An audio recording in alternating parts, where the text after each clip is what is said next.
Hey guys, this is Stefan, and today I want to just quickly explain you my new coaching series and also kind of give you some homework because I spoke with your fellow students and they said that they would actually like to have some homework that they can prepare before the coachings. So yeah, that's what we're kind of doing today.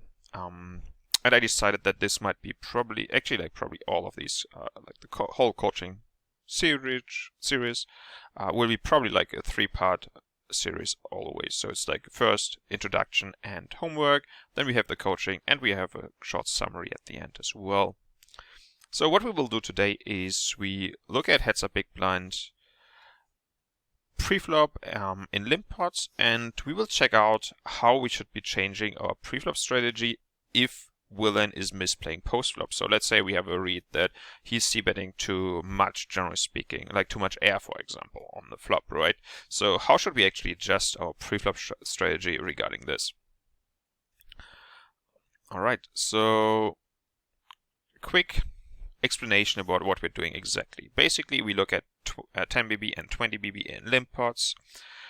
And we will start with GTO-ish ranges pre. So we don't know exactly how our opponent is playing pre-flop, but we have an idea of like what he's doing wrong post-flop. I think that can be seen frequently, for example, in if you play reg on low stakes, like pre-flop they probably play kind of decently, but then on the flop they might just over c-bet because they used to do this always, for example, right?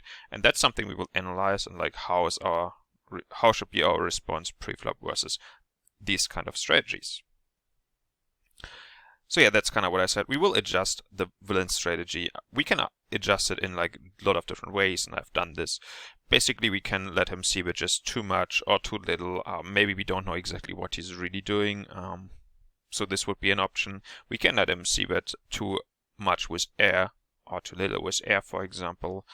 C-betting too many like value hands, c-betting too little value hands. Like this is stuff that we will go through in our coaching, and we will analyze and check out how it influences our preflop strategy.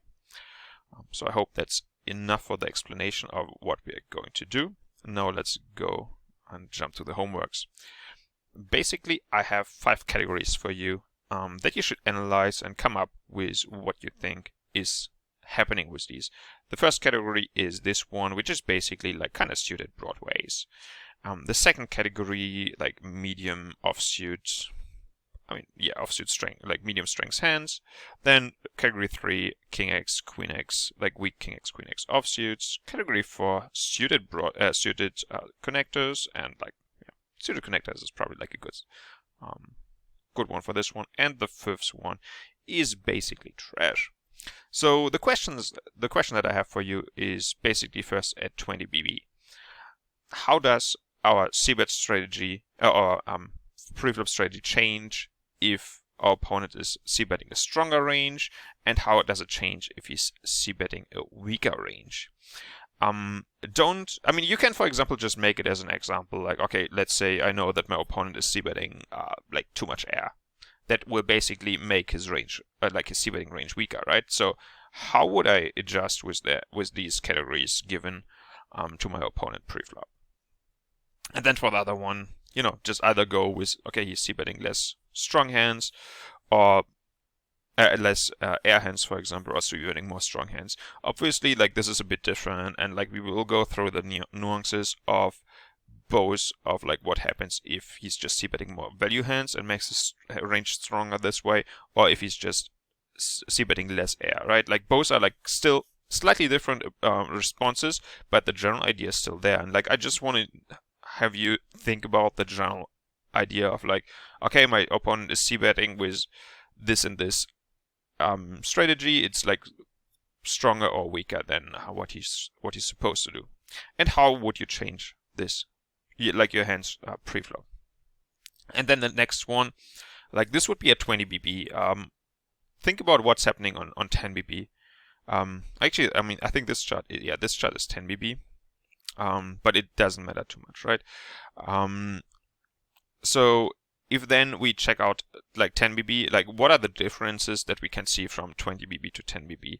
How are different categories interacting there? Like maybe at 20BB you don't see like pseudo connector shove as much, for example, right? Just as an example. And also like other changes in the ISO option. So I think you should focus the most part on the first question and not only just write down we do this and this, but also like write down why you think it is this way. And then just like spend a bit of time for the second one and kind of, yeah, just write down like what kind of things like you think. It's not mandatory to do the homework, but I will check who has done the homework and like who has done how much, stuff like this, when we start the coaching. And I will find a way of rewarding people who will do homeworks frequently. So yeah, it's totally up to you. Depends on whether you want to do this. You can either do the homework just because you think it will bring you forward. You can also do it because you kind of, at some point, you might even get rewarded for it. All up to you. I think it's a very, very good preparation for the coaching because the coachings will also be rather intense. So definitely make sure that you understand what we will be doing and check out the homework so you're well prepared. All right, guys, that's it. Basically, the coaching will be on Friday the 7th of February at 5 p.m. Central European Time, so my normal time. If you have any questions, just hit me up in private or write in my Discord chat, and I will try to answer the questions that you have to maybe give you slightly more advice on like how to solve the questions or the homework. All right, guys, thanks a lot for attending or like for like watching the video. See you soon. Bye.